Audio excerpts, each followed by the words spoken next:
여러분, 안녕하십니까? 지금부터 이재승의 통일글방 제22 강좌를 시작하겠습니다. 오늘 강의 제목은 국가지상주의입니다. 국가지상주의는 독일과 이탈리아에서 시작되었습니다. 국가지상주의는 특수한 정치적 환경에서 태어난 탁월한 철학자들의 철저한 애국적 경향에 의해 체계화되었습니다. 그 철학자를 대표하는 자리에 독일 철학자 피이테와 헤겔이 자리 잡고 있습니다.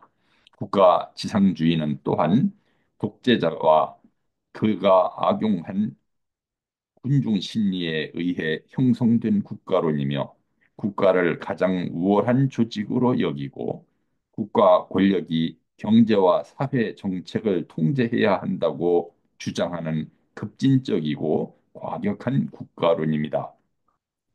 보다 비판적으로 설명하자면 주변국에 대한 상대적 우월감과 역사적 피해 의식에 의해 뒷받침된 보상 의식을 바탕으로 성립된 정치 의식이라고 할 수 있습니다.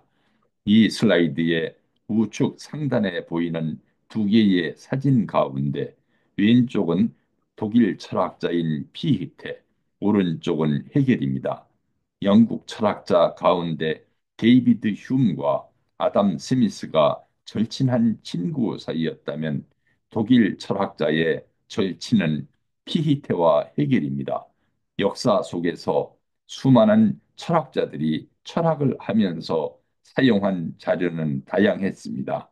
철학자들은 한때는 종교를, 한때는 정치를, 한때는 경제를 철학의 재료로 활용했습니다.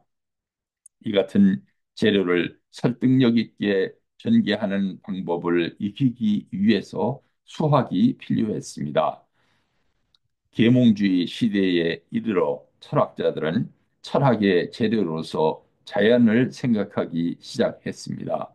홉스는 자연을 악으로 생각했고, 로크는 자연을 선이 될 수도 있고 악이 될 수도 있는 것으로 생각했습니다. 루소는 자연을 선으로 생각했던 것입니다. 역사 또한 철학의 재료로 채택되었습니다. 마르크스는 그의 책 루이 라플레옹의 브리메르 18일이라고 하는 1852년 저서에서 역사만이 실체라고 말했습니다. 이는 역사가 가장 중요한 철학의 재료이며 진리와 비진리를 분별할 수 있는 근거라고 주장한 것입니다. 왼쪽에 보이는 히틀러의 국가사회주의 독일 노동자당, 약칭으로 나치스당의 로고는 하켄 크로이체, 우리 말로는 갈고리 십자가라는 뜻입니다. 히틀러식 경례는 독일 경례, 독일 말로 도이처 그루스라고 불렀습니다. 국가지상주의가 무서운 것은 그것이 자생적 질서, 즉 민중의 자각에 의한 질서로 형성될 경우가 있기 때문입니다. 정치 활동 초기 히틀러에게 무솔리니는 우상과 같은 존재였습니다. 그는 곧잘 무솔리니를 선구자라고 불렀습니다. 뮌헨에 있는 나치 본부에 히틀러 집무실에는 무솔리니의 반신상이 항상 놓여 있었다고 합니다. 하지만 무솔리니는 히틀러를 일개 하사관 출신의 벼락 출세한 사람, 천박한 협작군으로 여겼습니다. 그러나 1940년 6월 18일 뮌헨에서 히틀러를 만난 무솔리니는 오히려 자신이 히틀러 밑에 있는 한낱 이인자로 취급되는 현실을 깨닫고 깊은 실망감에 입술을 깨물어야 했습니다. 둘 사이의 차이는 히틀러가 강력한 정부를 건설하는 데 성공했던 데 비해서 무솔리니는 강력한 정부 건설에 실패했기 때문입니다. 오늘 강의할 내용은 이 계보도의 빨간색 점선 안에 해당되는 부분이며 절대주의에 근거한 국가지상주의입니다. 국가지상주의는 현실 국가론에 속해 있는 절대주의로부터 파생되었습니다. 철학적으로 절대주의는 상대주의에 반대되는 개념으로 철학적인 절대적 진리가 있거나 그래야만 한다고 믿는 철학적 종교적 사상입니다. 정치학적 용어로 절대주의란 군주가 무제한의 지배권을 갖는 상태를 가리킵니다. 그러므로 절대주의는 국가 권력의 절대성을 주장하는 정치관입니다. 이 정치관을 가진 국가들은 대부분 왕권 신수설을 신봉합니다. 프랑스의 철학자 장 보당은 절대 군주가 종교보다 낫다는 극단적 주장을 했습니다. 이는 그가 프랑스의 앙리 4세가 1589년 프랑스 왕위에 오른 뒤 1598년에 낭트 칙령을 반포하여 대전을 종식시키고 프랑스의 발전을 이끌었던 사례를 목격하고 내린 결론이었습니다. 당시 앙리 4세는 자신이 본래 신교도였는데 구교도로 개종을 한 후 신교도를 탄압하는 법에 금지하는 칙령, 즉 낭트 칙령을 반포한 것입니다. 장보당의 철학은 앙리 4세의 후손인 루이 14세가 왕권 신수설을 주장할 수 있는 철학적 근거가 되었습니다. 영국에서 철학적으로 이 같은 논의를 가장 정교하게 표명한 저작이 토머스 홉스의 리바이어던입니다. 리바이어던은 성경 욥기 41장 1절과 시편 74편 1절에 나오는 괴물의 이름입니다.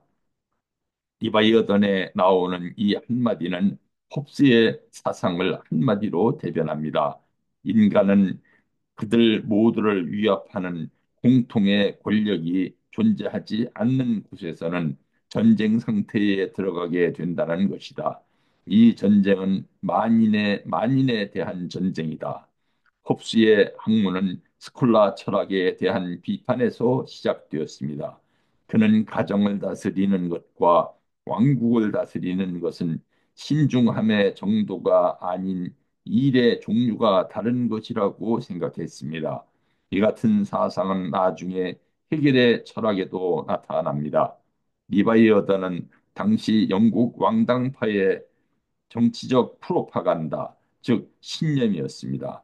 그럼에도 이 책은 한때 그의 제자였었고 유럽에 망명 생활을 하고 있었던 찰스 2세에게 헌정되었으나 찰스 2세로부터 거절되었습니다.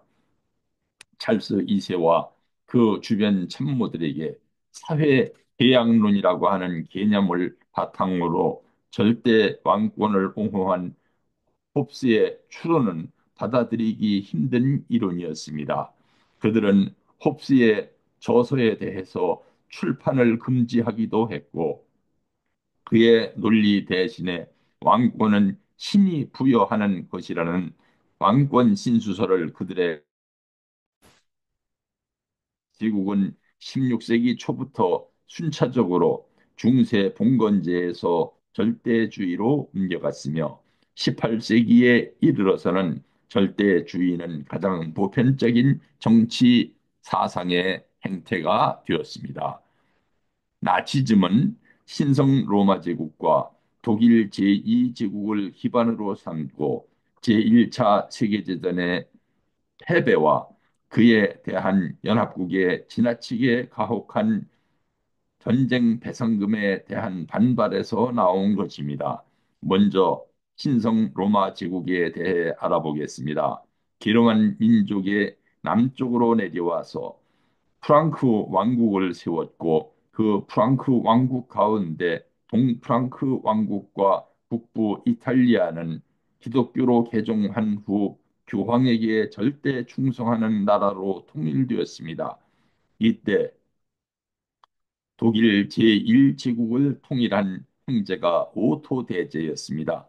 그때 교황은 오토 대제의 제국을 신성 로마 제국이라고 축복을 내렸고 그 후 오토 대제의 나라는 신성 로마 제국이라고 부르게 되었습니다. 이 나라가 독일 제1제국입니다. 그런데 그 신성 로마 제국이 너무 교황권 아래 예속되어 있다시피 하다 보니 봉건 제후들은 황제를 제쳐놓고 앞다투어 교황에게만 충성을 했습니다. 이로 인해 나중에는 제국이 분열되고 약한 나라가 되어서 여러 개의 공국으로 갈라져 있게 된 것입니다. 마르틴 루터의 종교개혁은 이런 상황에서 일어났던 것입니다. 마르틴 루터를 보호해 준 사람은 분열된 공국의 작센 선제후 프리드리히 3세였으며 그는 아이제나흐 근교 바르트부르크 성에 루터를 숨겨놓고 위장 신분까지 제공해 가면서 적극적으로 루터를 보호했습니다. 종교개혁 이후 독일은 더욱 분열되고 약한 약 300개의 나라로 분열된 채로 존속되다가 1870년 빌헬름 1세에 의해 통일이 됩니다. 그 통일 독일이 국력이 엄청나게 강해지다 보니 제1차, 제2차 세계대전을 일으킨 것입니다. 독일인들의 군주에 대한 신뢰는 인위적이고 설정적인 질서가 아닌 자생적 질서에 의해 형성된 것이었습니다. 이 지도는 현재와 같이 동독과 서독이 통일된 독일이 아니고 비스마르크에 의해 통일되기 이전, 즉 제2제국에 의한 통일 직전 독일 지도입니다. 지도에 표시되어 있듯이 300여 개의 공국으로 갈라져 있었습니다. 이 같은 분열 상태에 있을 때 프로이센은 걸출한 국왕이었던 프리드리히 2세에 의해서 독일에서 제일 강한 나라로 발전했고 나중에 독일은 빌헬름 1세 시대에 프로시아를 중심으로 하나로 통일되는 것입니다. 프리드리히 2세는 유럽의 대표적인 계몽주의 군주였습니다. 계몽군주라는 단어 자체를 상징하는 인물이라고 할 수 있습니다. 왜냐하면 그는 반마키아벨리론이라는 저서를 통해서 자신이 국민 위에 군림하는 군주가 아닌 봉사하는 군주의 역할을 강조했습니다.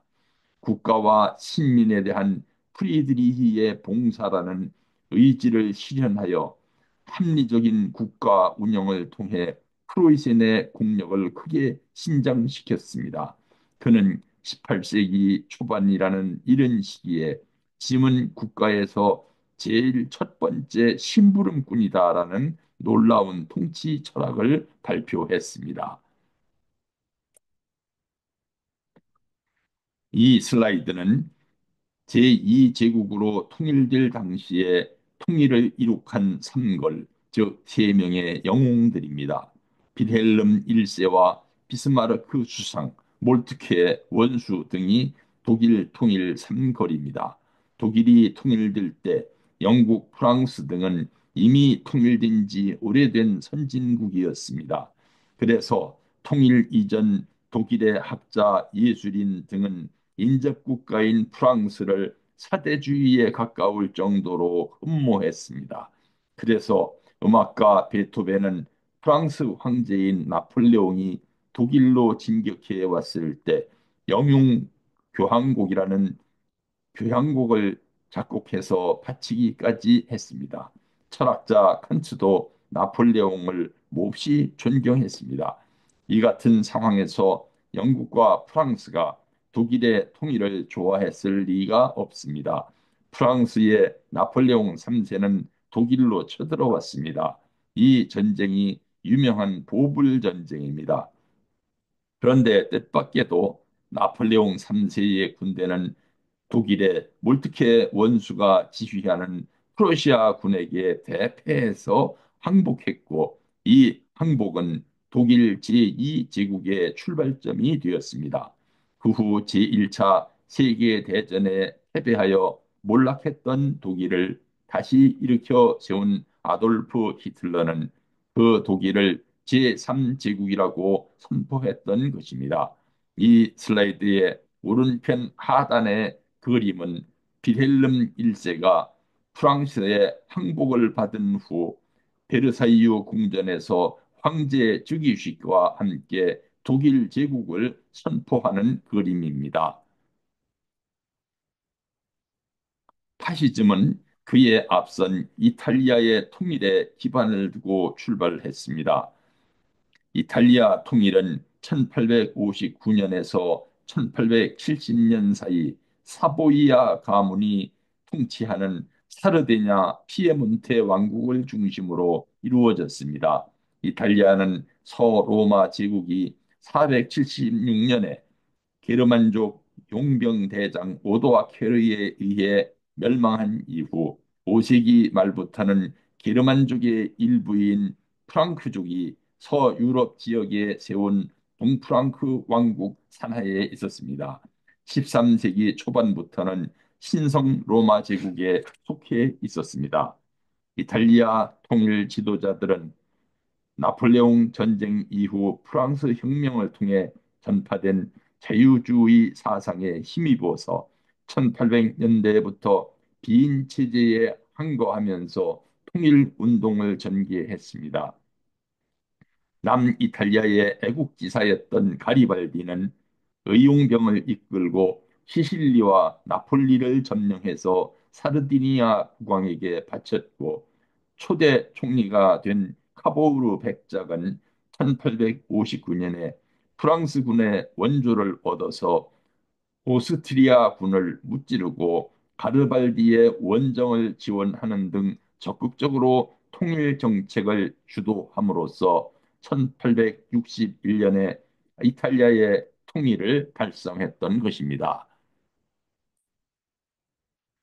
이제 본격적으로 국가지상주의를 설명하면서 독일 사회의 특수성에 대하여 이야기해 보겠습니다.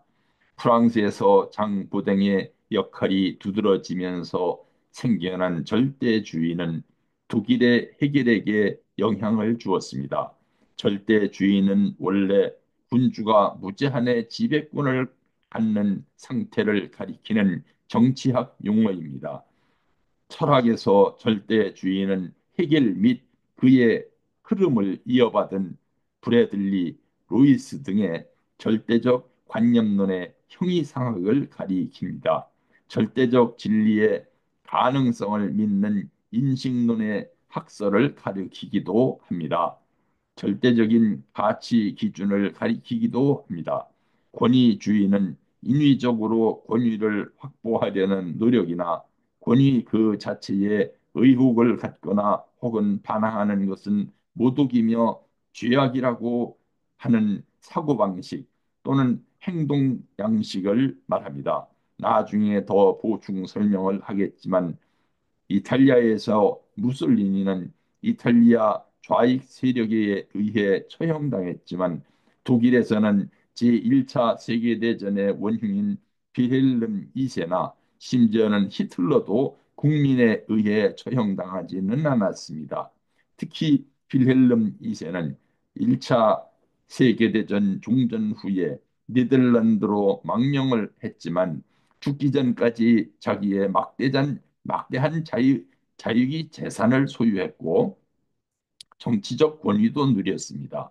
해결에 있어서 절대지는 자연이나 인간의 두뇌로부터 독립되어 있다고 생각되는 보편적 개념들입니다. 그에게 있어서 주관과 객관은 대립하는 두 개의 것이 아니라 동일하다는 것과 같은 지식이며 철학은 그러한 지식입니다. 해결은 우주에 존재하는 모든 것의 총체를 절대 정신으로 간주하고 이 절대 정신이 모든 발전의 여러 단계를 관철하고 있으며 그 각 단계가 각각 논리적 현상이나 자연적 및 사회적 현상을 표현한다고 생각했습니다. 정신의 발전 단계에 해당하는 것은 그 중에도 가족, 국가, 종교, 마지막으로 철학이며 철학은 자기 자신을 인식하는 절대 정신이라고 했습니다. 헤겔은 정치적으로 프랑스 혁명을 감격적으로 받아들였으며 헤겔이 거주하던 도시 이에나에 나폴레옹이 입성하던 날 그의 책 정신현상학이 인쇄되고 있었습니다. 헤겔의 철학은 관념론적인 특수성에 의해서 만년에는 프로이센 군주 국가를 옹호하는 것으로 널리 인식되어졌습니다. 해결에서의 국가의 기초로서는 시민사회 계층이 매우 중요했습니다. 그 계층에서 사인이란, 즉 개인이란 이기적임에도 불구하고 타인에게도 배려해야 하는 필연성을 가지고 있습니다. 이 필연성에 의해 이기심은 스스로 보편자로서의 국가와 결부됩니다. 동시에 국가가 배려해야 하는 것은 바로 이 연관성이 한층 더 견실하고 확고한 것이 되도록 하는 일이었습니다.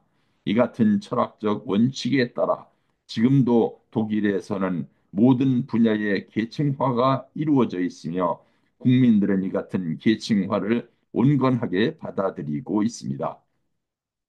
헤겔 학파는 19세기의 30년대 말경에 우파, 좌파, 중도파로 분열되었습니다. 좌파란 청년 헤겔파에는 슈트라우스, 바우어, 루게 등 종교적 및 정치적인 급진적인 사상가를 포함하여 유물론자인 포이에르바하, 슈티르너, 마르크스, 라살레 등이 있었습니다. 독일 제2제국 통일 이후 독일에서는 군부의 힘이 유별나게 강해졌고 그 군부에서는 당연히 장교가 중심이었지만 하사관의 힘이 대단히 중요했습니다. 이는 지금도 마찬가지입니다. 제1차 세계대전에 대한 휴전 논의가 한창이던 1918년 11월 마르크스주의의 중요한 이론가였던 로자 룩셈부르크가 감옥에서 석방되어 나왔습니다. 그 로자 룩셈부르크가 모든 정치범들의 사면을 촉구하고 있을 때 베를린은 혁명의 성과에 환호하고 있었지만 바로 그 시기에 반혁명의 기운도 싹트고 있었습니다. 독일군 참모총장이었던 파울 폰 힌텐부르크는 비밀리에 사회민주당 온건파의 에베르트와 연대했습니다.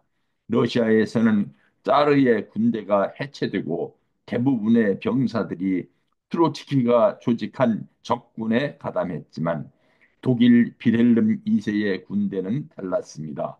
그들의 주축은 전쟁에서 여러 해 동안 사선을 넘나들며 고생했던 하사관들이었습니다. 그들은 패전의 책임을 자신들의 무능함이 아니라 반전의 기치를 높이 들었던 마르크스주의자들과 유대인들에게 전가하고 있었습니다. 로자 룩셈부르크는 마르크스주의자인 동시에 유태인이었습니다. 사회주의자 및 유태인 사회에 적대적이었던 이들 하사관들은 민병대를 조직하고 그 민병대를 프라이 코르푸스 자유군단이라는 이름을 붙였습니다. 그 하사관들 중에 아돌프 히틀러도 끼어 있었던 것입니다.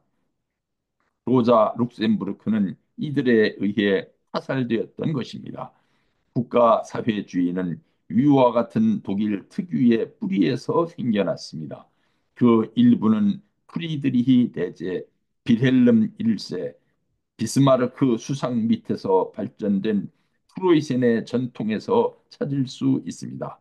그들은 프로이센 군대의 호전성과 규율을 공사의 본보기로 삼았습니다. 여기에 낭만주의의 전통이 가미되면서 특출한 개인이 모든 보편적 원칙과 규범을 지배할 수도 있다고 선언하게 되었습니다. 여기에 선악의 개념으로부터 벗어난 19세기의 과학 정신도 보강되었습니다. 이들은 게르만 민족이 다른 모든 민족에 비해 인종적, 문화적으로 우수하다는 주장을 통해서 초기 국가 사회주의 운동을 주도했습니다. 히틀러 자신의 지적 관점이 오스트리아에서 일어난 정치적 운동, 특히 범게르만 팽창주의, 영어로 판게르마니즘과 반유대주의의 영향을 받았던 것입니다. 히틀러의 열광적인 민족주의, 슬라브족에 대한 경멸 사상, 그리고 유대인에 대한 혐오 등은 여러 인종이 함께 뒤섞여 있는 나라 오스트리아 헝가리 제국의 수도 빈의 거리에서 실패한 예술가로 힘들게 살아가던 젊은 시절의 히틀러의 경험에서 생긴 것으로 볼 수 있습니다. 제1차 세계대전을 공식적으로 마무리한 베르사유 조약에 독일의 참전 없이 작성된 것으로서 1320억 마르크라는 막대한 배상금과 영토의 포기를 강요하여 독일인들의 반발을 샀으며 히틀러는 이들의 국민적 반발 감정을 교묘하게 이용했습니다. 국가 조합주의는 국가 정책의 결정 과정에서 정부가 민간 부분에 대하여 강력한 주도권을 행사하여 사회적 합의를 이끌어내는 국가 체제를 가리킵니다.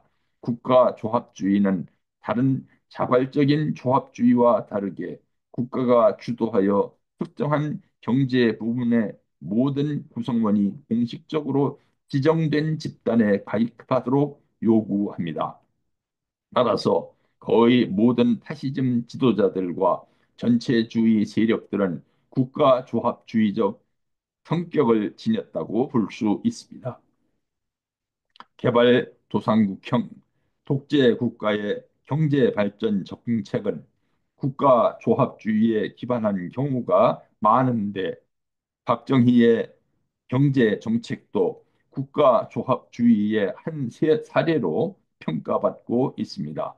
물론 독재 국가에서만 국가조합주의가 나타나는 것은 아닙니다. 다만 상당수의 국가조합주의는 경제 부문에 대한 국가의 단순한 개입이나 경제적 자유주의에 대한 반대를 넘어 개인의 경제적 자유권을 심각하게 침해하기 때문에 독재로 규결되는 경향이 있습니다. 독재가 아닌 국가조합주의의 사례로는 전후 20세기 중반 일본의 경제 정책 또한 국가조합주의에 기반했습니다. 지금도 한국과 일본은 국가조합주의적 경제 정책의 영향이 많이 남아있는 국가로 분류되고 있습니다. 이상과 같은 국가 지상주의에는 근대 국가론의 엘리트주의, 자본주의, 국수주의, 극우 전체주의, 즉 파시즘이 속해 있습니다. 독일이 통일된 배경을 설명하려면 철학자 피히테를 빼놓을 수 없습니다. 피히테는 칸트, 셸링, 헤겔과 더불어 독일 관념론을 대표하는 철학자입니다. 피히테는 칸트의 비판 철학의 계승자 또는 칸트로부터 헤겔에로 나아가는 다리 역할을 한 철학자로 평가되고 있습니다. 그는 사상적으로는 신비적 종교적 사채를 더해갔지만 동시에 시국 정치 문제에도 활발한 발언으로 참여했습니다.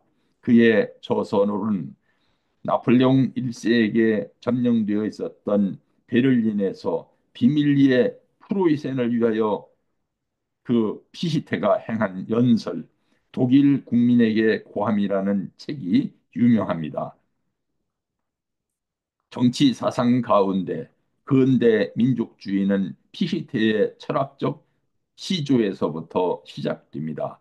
피시테는 종군 간호사가 된 자기의 아내로부터 전염된 발진티 부스에 걸려서 사망했습니다. 헤겔의 절대주의는 헤겔 철학의 한 주요 주장으로 절대관념론이라고도 불립니다. 헤겔은 튜빙겐 대학의 학생 시절에 ���덜린 셀링과 같은 방을 사용하면서 칸트르의 철학에 몰두했었습니다. 1789년에 프랑스에서 혁명이 일어나고 1792년에는 마침내 프랑스에서 왕정이 폐지되자 이 소식을 들은 세 사람의 룸메이트, 즉 헤겔, 셸링, 헬더린 등은 놀람과 기쁨에 가득 차서 그 근처 들판에 혁명을 기념하는 자유의 나무를 세우고는 그 주위를 빙빙 돌면서 프랑스 혁명에 춤을 추고 프랑스 혁명의 노래인 마르세이즈를 불렀다고 합니다. 그러나 헤겔의 왕정에 대한 이 같은 사고방식은 그 후에 바뀌게 됩니다.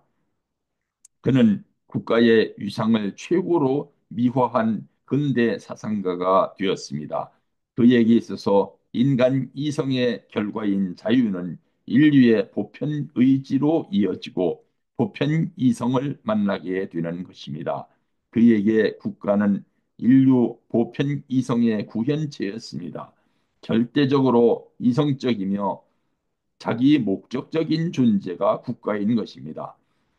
국가에 의해 표상되는 절대 이성은 형이상학적 실체인 것입니다. 가족은 최초의 인륜의 실체로서 정신의 자기 감정적 통일인 사랑을 통해 결합되어 있는 인륜적 관계의 현 실태이며 적자적 존재입니다. 다양한 개인들이 모여서 만들어내는 시민사회는 자기 생존의 객관적 현실을 통해 가족이 분열되면서 가족 구성원들이 독립적 인격으로 상호 의존 관계의 체계를 형성하는 것입니다. 해결은 국가를 개인과 시민사회를 넘어 가장 보편적이고 절대적이며 이성적이며 자기 목적적인 존재로 추앙했습니다. 국가는 개별성과 보편성의 유기적 통일체이기 때문에 개인은 국가 속에서만 진정한 자유를 달성할 수 있다는 것입니다. 그는 시민사회의 제 집단을 통일하는 상징적 존재로서 군주를 상정했습니다. 시민사회가 갖는 이익집단적 성격을 뛰어넘는 보편적 존재의 필요성을 예감했던 것으로 보입니다. 영국 철학자 가운데 데이비드 휴음과 아담 스미스가 절친한 친구였다면 독일 철학자의 절친은 피히테와 헤겔입니다. 피히테와 헤겔의 철학은 독일의 국가 지상주의를 탄생시킨 철학입니다. 헤겔은 평소에 피히테를 가장 존경한다고 말했으며 죽을 때 유언을 통해서 자신을 피히테의 옆에 묻어달라고 유언을 했는데 그대로 되었습니다. 이 사진에서 십자가 비석이 있는 쪽 묘지는 피히테의 묘지이며 그 옆에 사각형 비석이 있는 묘지는 헤겔의 묘지입니다. 이 슬라이드는 헤겔 철학이 성립된 역사적 배경을 설명하기 위한 것입니다.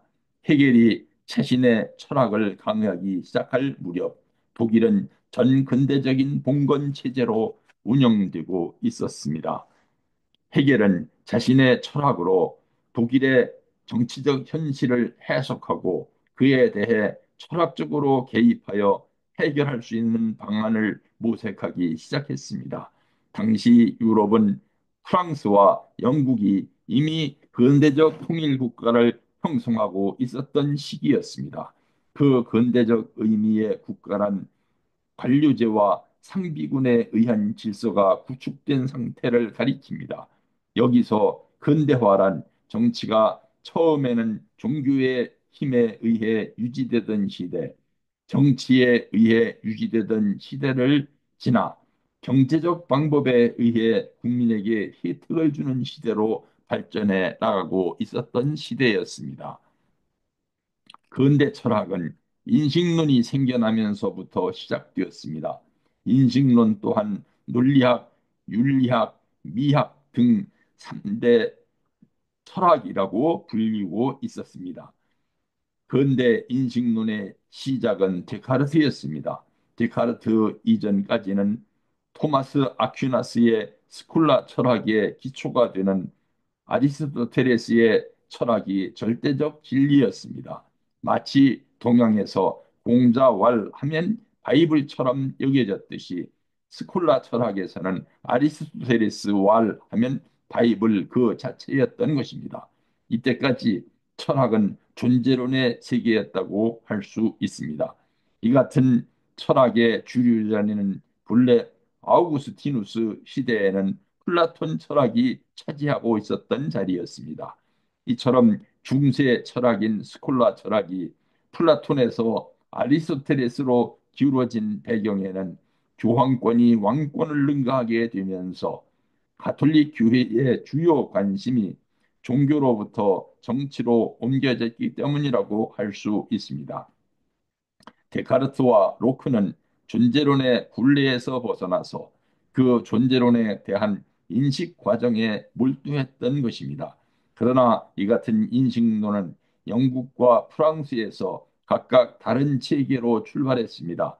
프랑스에서는 이성론으로, 영국에서는 경험론으로 출발했던 것입니다. 각각 그 유명한 말로 대표되듯 데카르트는 그의 저서인 방법 소설에서 나는 생각한다. 고로 나는 존재한다는 명언을 통해서 이성의 확신의 중요성을 강조했습니다.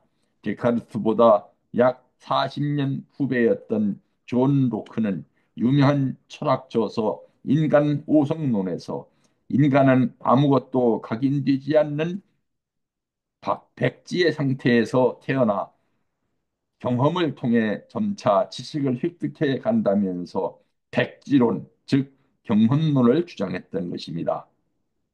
특히 로크는 정부의 핵심적인 정당성이 사유재산권과 그에 대한 동의에 있으며 이를 해치는 정부는 사람들이 무력으로 뒤집어 엎어야 된다는 저항권을 주장하여서 프랑스 혁명과 미국 독립운동에 직접적인 영향을 끼쳤기 때문에 존 로크를 근대 자유주의의 시조라고 일컫고 있는 것입니다.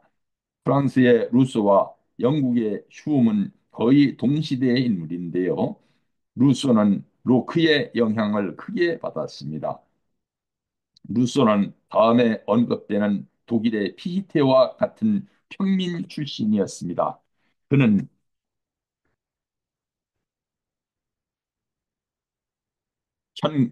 1754년 기종시의 학술론을 통해서 인간 불평등 기원론을 발표하면서 이름을 떨치게 됩니다. 휴음은 영국의 경험주의를 완성시켰다고 평가받고 있으며 인간 본성에 대한 연구에 몰두했습니다. 그는 아담 스미스와 함께 스코틀랜드 계몽주의 운동을 대표하는 인물이 되었습니다. 휴음은 수학, 물리학, 기하학과 같은 철학을 공부하는데 반드시 필요하다고 여겨졌던 학문들의 필요성을 부정했습니다. 휴메의 글을 읽고 칸트는 독단으로부터 깨어났다고 말했을 정도로 충격을 받았습니다. 휴과 아담 스미스는 나이가 12살이나 차이가 나고 철학적 견해도 달랐지만 휴미 아담 스미스를 적극 후원해서 아담 스미스를 대성시켰습니다. 이에 따라 둘은 친구가 되었고 아담 스미스는 그와의 우정을 통해서 축적된 의식을 바탕으로 1776년에 국부론을 썼습니다. 그는 이 책의 저자로서 업적을 인정받아 부와 명예를 누렸습니다. 국부론이 아담 스미스 생전 최고의 베스트셀러가 되었는데도 불구하고 정작 본인인 아담 스미스는 이 책 국부론보다는 1759년에 자신이 쓴 도덕 감정론이라는 책을 더 소중한 책으로 여겼다고 합니다. 휴미 죽은 뒤 아담 스미스는 휴메 묘지에 비문을 썼으며 지금도 그들의 동상은 가까운 곳에서 서로 마주보고 있다고 합니다. 아담 스미스는 이처럼 휴음을 존경했기에 그의 중요한 명제인 신의 보이지 않는 손에 대한 영감도 거기에서 얻었다고 합니다. 아담 스미스는 1790년 이 책의 개정판이 출간된 지 두 달 뒤에 사망했습니다.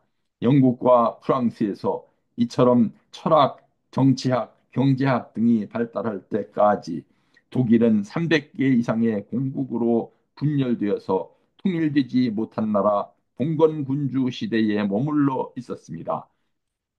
칸트가 공부했던 튜빙계는 프랑스와의 국경에서 매우 가까이 있는 위치에 있었기 때문에 프랑스 철학과 프랑스 혁명 등의 영향을 많이 받는 곳이었습니다.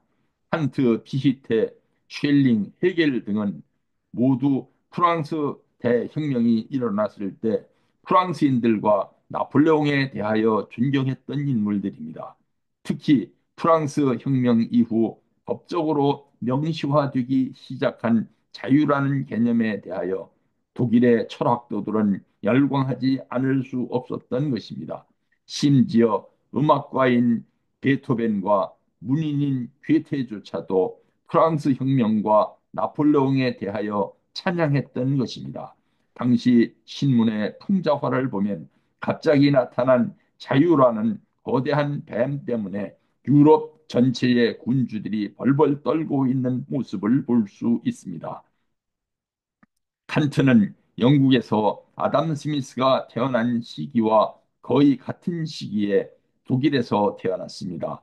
칸트로부터 이어지는 독일의 철학은 스콜라 철학 이후 아리스토텔레스로 기울어졌던 철학의 운동장을 다시 플라톤주의로 되돌리려는 경향, 즉 관념론이라고 부릅니다.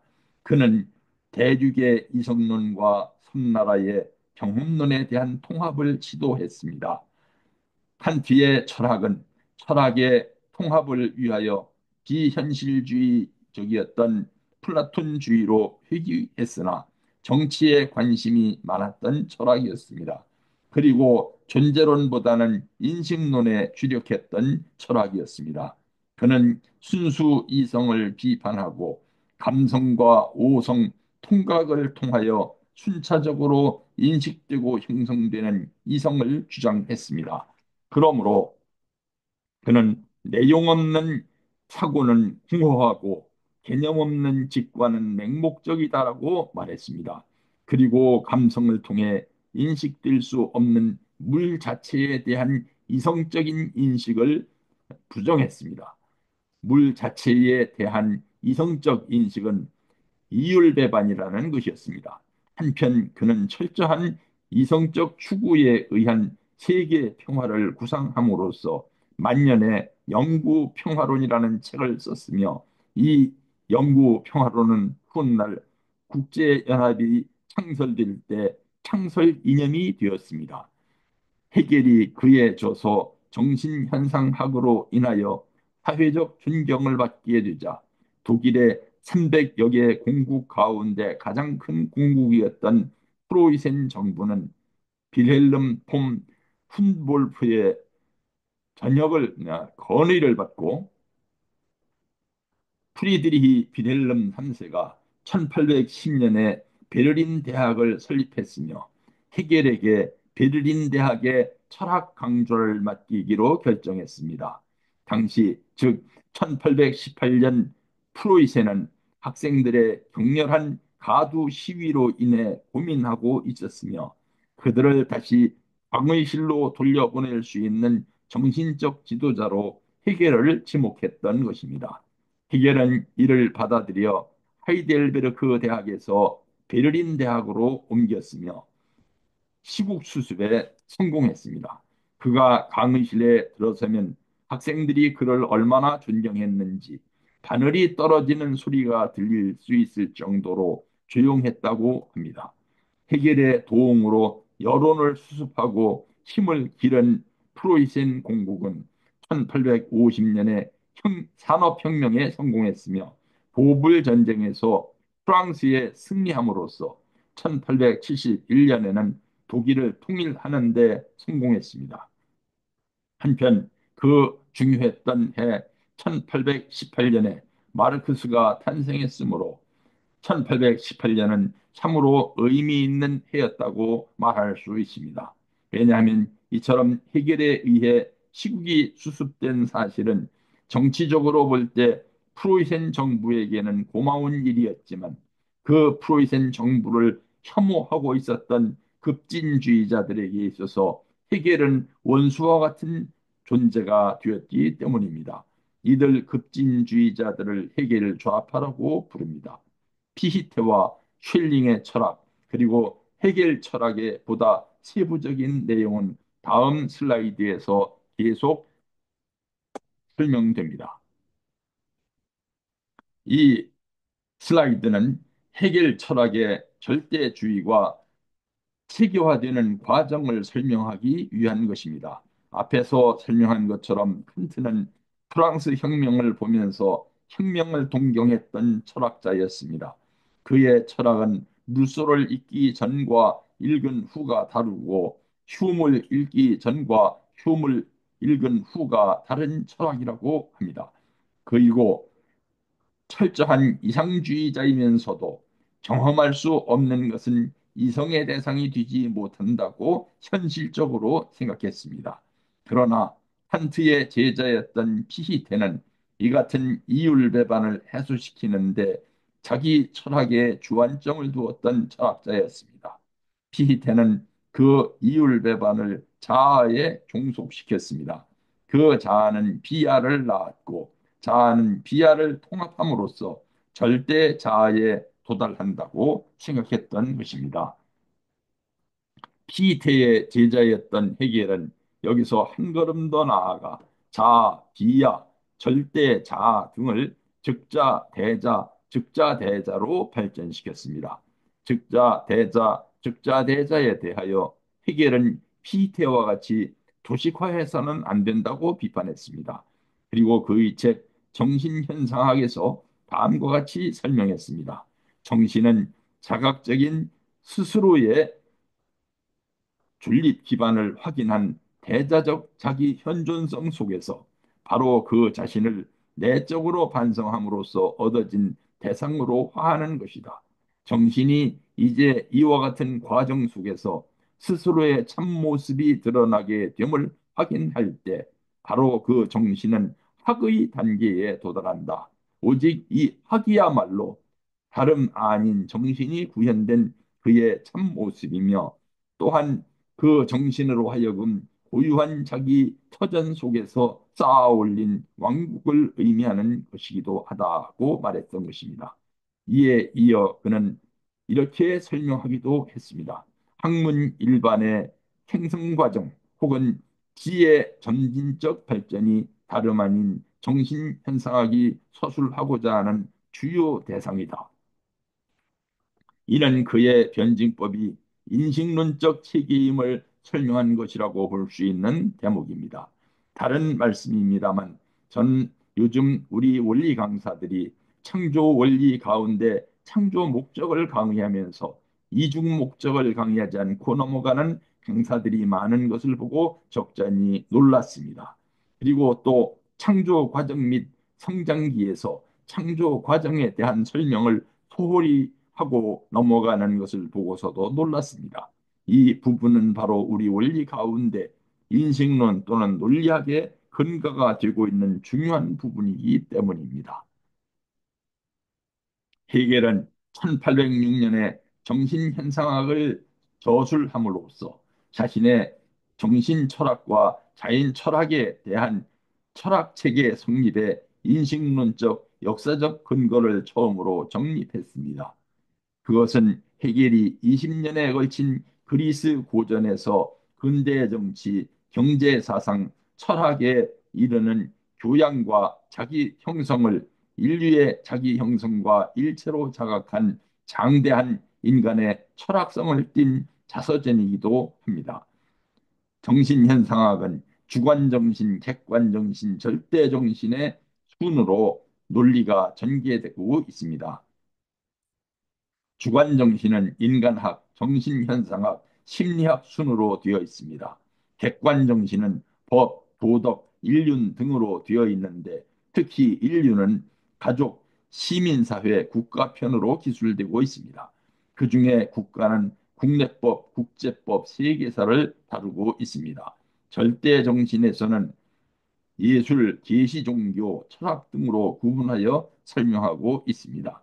위와 같은 정신현상학의 모든 세계를 총망라한 책을 해결은 1817년에 펴냈는데 그 책의 이름을 엔치클로페디라고 합니다.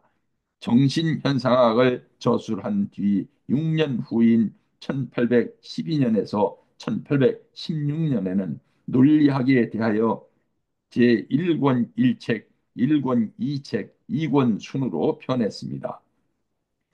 1816년에 제2권을 펴내기 이전의 논리학을 소논리학이라고 하며 이권이 완성된 이후의 논리학을 대논리학이라고 했습니다. 헤겔은 1818년 베를린 대학으로 자리를 옮겼습니다. 당시 프로시아 정부는 베를린에서의 학생 운동이 격화됨에 따라서 그들을 강의실로 복귀시키고자 학업에 전념토록 할 정신적 지도자가 필요했고 이에 따라 헤겔을 베를린 대학교로 초빙했기 때문입니다. 이때 헤겔의 공로로 여러 개의 왕국으로 분열되어 있던 독일은 프러시아를 중심으로 정신적으로 하나가 되었습니다.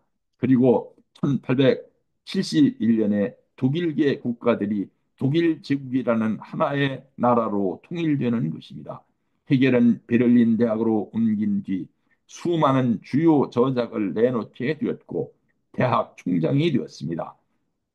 당시 베를린 신문들의 그의 생일에 관한 특집 기사는 독일 황제의 생일 기사를 능가했다고 합니다. 1821년에는 객관정신에 해당되는 내용만을 모아서 별도의 책을 써냈는데 이 책을 법철학이라고 합니다. 그의 유명한 말, 이성적인 것은 현실적이고 현실적인 것은 이성적인 것이라는 말은 법철학에 나오는 말입니다. 1837년에는 객관정신에서 세계사 부분만을 모아서 역사 철학 강의라는 책을 썼습니다. 그는 철학과 별도로 예술과 종교의 영역을 매우 중요시했으며 그에 대하여 미학과 종교 철학에 대한 책을 썼습니다. 그리고 예술과 종교를 절대정신의 영역에 배치했습니다. 그는 1831년 11월 14일 베를린에서 콜레라로 인해서 급소했는데 사망 직전까지도 열이 없었고 건강했었기 때문에 다양한 추측이 그 뒤에 남겨졌습니다. 이 슬라이드는 해결에 줘서 정신현상학의 목차를 통하여 그 내용을 설명하기 위한 것입니다. 논문을 써보신 분들은 이해하실 수 있는 문제라고 생각하는데요. 논문의 일반적 경향입니다만 서문이나 서론은 논문을 쓸 때 시작하면서 쓰는 부분이 아니고 본론과 결론을 쓴 뒤에 쓰는 사실상의 결론 부분입니다. 그러므로 본론과 결론에 많은 내용을 압축해서 쓴 내용이고 매우 어려운 내용이 서론에 들어가 있는 것입니다. 해겔이 전신현상학에서 사용한 목차는 조금 더 특이합니다. 서문이 따로 있고 그 다음에 또 서론이 나옵니다. 그러므로 요령 있는 분들은 이런 책을 읽으실 때 서론과 서문은 제쳐놓고 처음부터 본론부터 읽는 분들이 많습니다. 칸트의 철학이 감성에 대한 부분의 설명에서 시작되듯이 해겔의 정신현상학 또한 감성적 확신에서 시작됩니다. 여기서 진무한이란 해겔 철학에서 무한 자체가 일정한 규정을 가진다는 점에서 악무한에 상대하여 이르는 말입니다. 긍정적인 무한이라고도 합니다. 악무한은 해결 철학에서 한없이 나아가는 운동 과정을 이르는 말입니다. 궁극에 끝없이 접근하려 하지만 끝내 접근하지 못하는 진행을 악무한이라고 합니다. 우리 사회에서도 이런 현상을 가끔 목격하게 됩니다. 철학적으로 균형 잡힌 사고를 하지 못하는 사람들이 개인적 혹은 집단적 이기주의에 사로잡혀 편협한 논리를 끝까지 고집하다 보면 엉뚱한 이론을 내놓게 되고, 이 같은 이론은 사회의 분열과 해체를 초래하게 될 우려가 있으며 엉뚱한 결론에 도달하게 됩니다. 칸트가 위대했던 것은 루소와 흉을 읽은 뒤 자신의 독단을 고백하고 그로부터 헤쳐나올 수 있는 진정한 용기를 보여주었다는 사실입니다. 민족주의는 민족을 구성하고 통합하며 민족 단위의 국가 형성을 위한 정치 사상입니다. 인류 역사상 가장 오래된 이데올로기, 제일 강력한 이데올로기가 민족주의이기도 합니다. 우리 민족은 일제강점기에 3.1운동을 통해 단일한 민족 구성원이라는 규정한 역사적 체험을 했었습니다. 최근 한국 지식인 사회 일각에서는 민족 개념을 재정의하고 세분화하려는 의도가 많이 나오고 있습니다. 민족주의에는 제국주의적 침략에 저항하는 애국적 민족주의가 있는가 하면 민족이라는 이름으로 독재자의 부정을 감싸려는 폐쇄적 민족주의도 있습니다. 민족의 이름으로 인류 공영에 이바지하려는 열린 민족주의도 있습니다. 파시즘을 처음으로 주도한 인물인 이탈리아 사회공화국 초대 주체 베니토 무솔리니는 자신에 대해서 정부의 수반이자 파쇼당의 영도자, 제국의 설립자인 위대한 무솔리니 각하라는 긴 칭호로 부르게 했습니다. 그리고 이렇게 말했습니다. 파시스트의 국가 개념은 모든 것을 포괄하며 국가를 떠나서는 인간과 영혼의 가치도 존재하지 않는다. 어떤 단체도 국가를 떠나서는 존재하지 않으며 국민이 국가를 발생시키는 것이 아니라 국가가 국민을 창조한다고 주장했던 것입니다. 나치즘을 주도했던 아돌프 히틀러는 자신에 대하여 지도자 겸 국가 수상이라는 뜻으로 독일어로는 피러 운트 라이히스 칸출러라고 부르게 했습니다.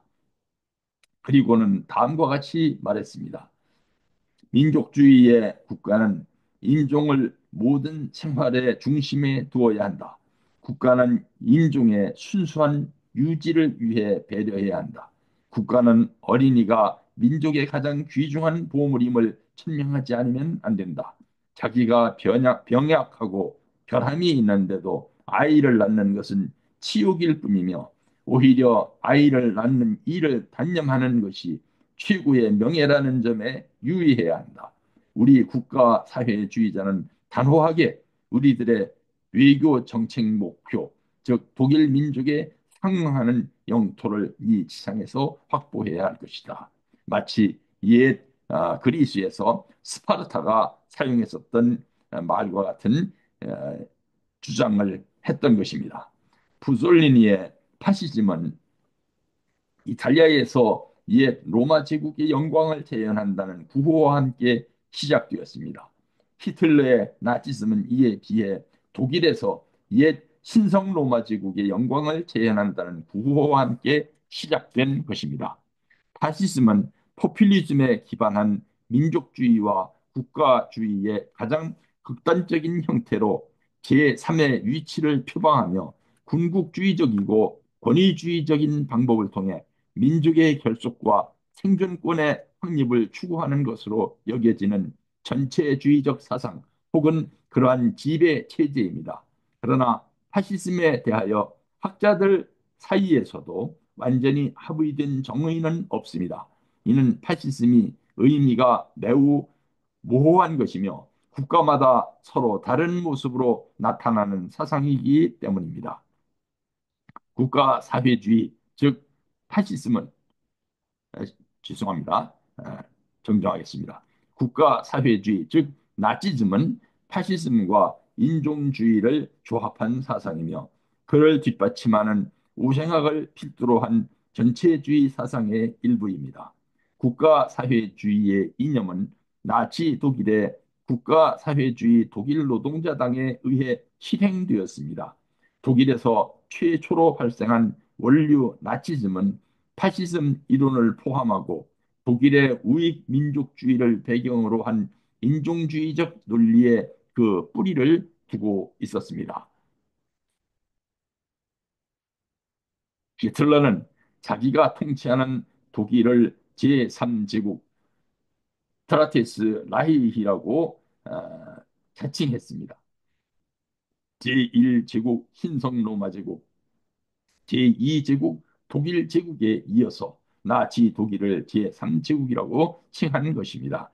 여기서 제국이라고 번역된 라이히라는 단어는 독일어로 해석하면 기독교 신학에서 미래의 이상국가를 의미하는 개념으로 사용되었던 단어입니다.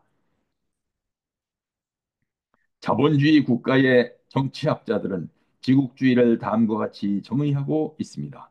한 나라가 혹은 국민이 자기 고유의 주장을 펼쳐 나가기는 쉽지 않습니다.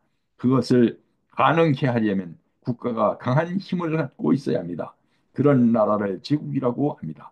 제국은 휘하에 다른 국가를 둔 상위국의 개념입니다. 그 때문에 제국의 휘하 국가를 제국에 비해서 왕국이라고 달리 부릅니다. 그렇기 때문에 행태는 다르지만 제국은 여러 종속국들을 휘하에 두고 있습니다. 그러므로 그들은 말하기를 제국은 정의를 정의하며 능력과 선의의 정도를 인증한다고 말합니다. 한 개인이나 국가가 존재하는 모든 시공간은 제국을 중심으로 재편된다는 것입니다. 좌익 사상을 가진 사람들은 강력한 힘을 가진 자본주의 국가들의 국가 이념을 제국주의라고 했습니다. 그런데 북한 조선노동당의 기관지인 노동신문 1964년 9월 7일자를 보면 소련이 북한에 대해서 제국주의적 착취를 했다고 비판하고 있습니다. 북한에 스테인리스 강판을 공급해 줄때 국제시장 가격보다 훨씬 비싼 가격으로 팔았고 그 대신 금을 비롯한 유색 금속을 북한으로부터 소련으로 가져가면서 국제시장 가격보다 훨씬 싼 가격으로 가져갔다는 것입니다. 이는 소련이 북한에서 제국주의적 착취를 저질렀다는 비난이었던 것입니다. 중국과 북한의 관계 또한 북한과 소련의 관계처럼 복잡합니다.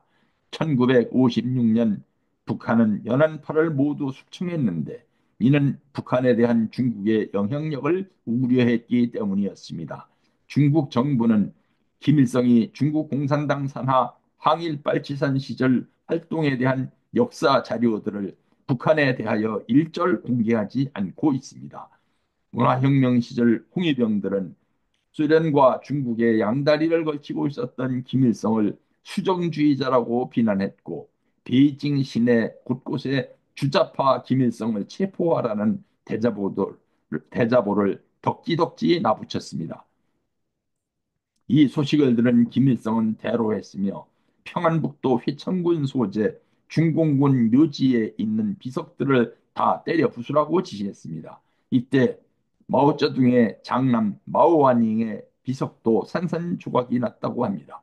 북한은 베이징에 체류할 이유가 없다면서 북경 주재 대사까지 평양으로 소환해버렸고 압록강을 경계로 밤만 되면 북한과 중국 양쪽에서 서로 비난하는 확성기 방송이 그칠 날이 없었습니다. 북한은 베이징 주재 대사관 성명을 통해서 흑룡강성, 요녕성의 일부분과 길림성의 대부분은 역사적으로 고구려의 판도였다면서 반환을 요구하기도 했습니다. 그리고 베이징 주재 대사까지 평양으로 소환해 버렸습니다. 김정일 시대에도 북중 관계는 편할 날이 없었습니다. 지난 2001년 7월 김정일은 자신의 러시아 방문을 최초의 외국 방문이라고 선포하고 특집 화보를 제작하게 했습니다. 바로 6개월 전인 같은 해 1월 중국을 방문했었던 사실은 외국 방문이 아니었다는 것입니다. 지금 북중 국경은 Y형 철조망을 삼엄하게 세워놓고 경계하고 있으며 중국 측은 거대한 통문을 만들어서 대북 위세를 세우고 있습니다. 국가 지상주의는 지정주의의 산물이라고도 말할 수 있습니다. 지정주의란 특정한 지정학적 여건에 의지하여 형성되는 국가주의를 가리킵니다. 로마 제국의 초대 황제였던 아우구스투스, 즉 옥타비아누스 시저는 만년에 이르러 로마 제국의 국경선 길이가 무려 4,000km를 넘게 되자 대제국 로마 제국을 어떻게 지켜야 할지 고민하게 되었습니다. 그는 라인강과 도나우강, 유프라테스강, 북아프리카를 넘지 말라고 유언했다고 합니다. 이는 지정학적 여건을 의식하면서 살아야 했던 고대 세계 권력자들의 사고방식을 보여주는 것입니다. 이에 비하면 지금 러시아의 푸틴 대통령의 확장 정책은 시저의 것과 다른 시각이라고 볼 수 있습니다. 히틀러는 옛 신성 로마 제국의 권위 회복을 외치면서 옛 아리아인의 투기문이었던 하켄크로이체를 로고로 사용했으며 독일군 군복 또한 권위주의적 풍모를 풍기도록 디자인했습니다. 오른편에 보이는 건물은 다하우 강제 수용소입니다.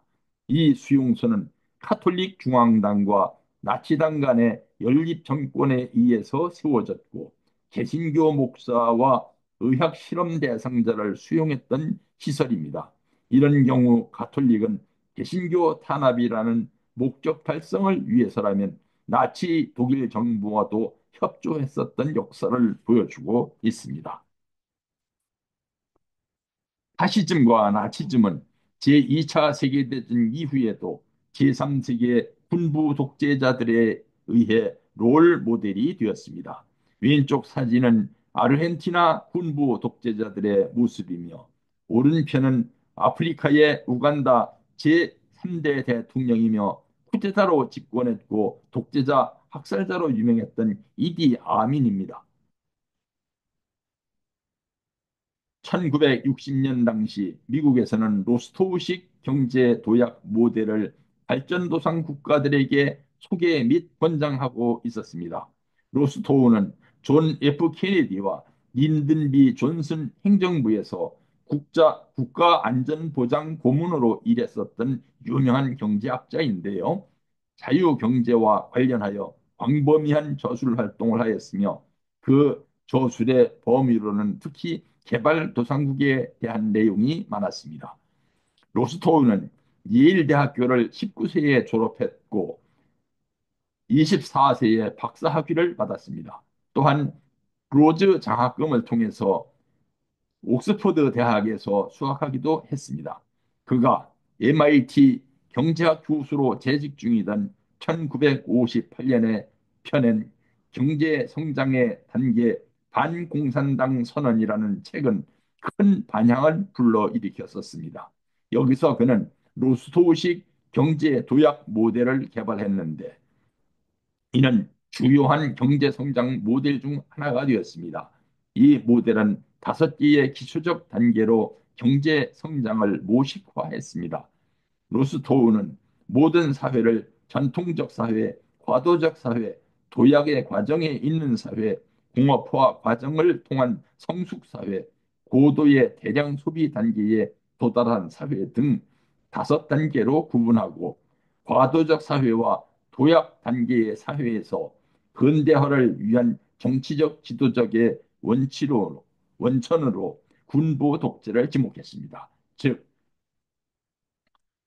과도적 사회와 도약 단계 사회에서는 강력한 지도력을 가지고 있는 군부의 지도력이 필요하다는 이야기를 주장했던 것입니다.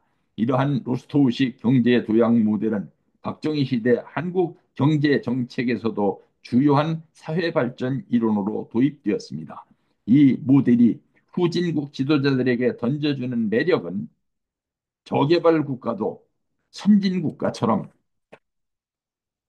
발전할 수 있으며 서구 선진 국가들이 수백 년을 통해 달성한 경제적인 번영을 저개발 국가들은 단기간에 달성할 수 있다는 도약 이론이었기 때문입니다.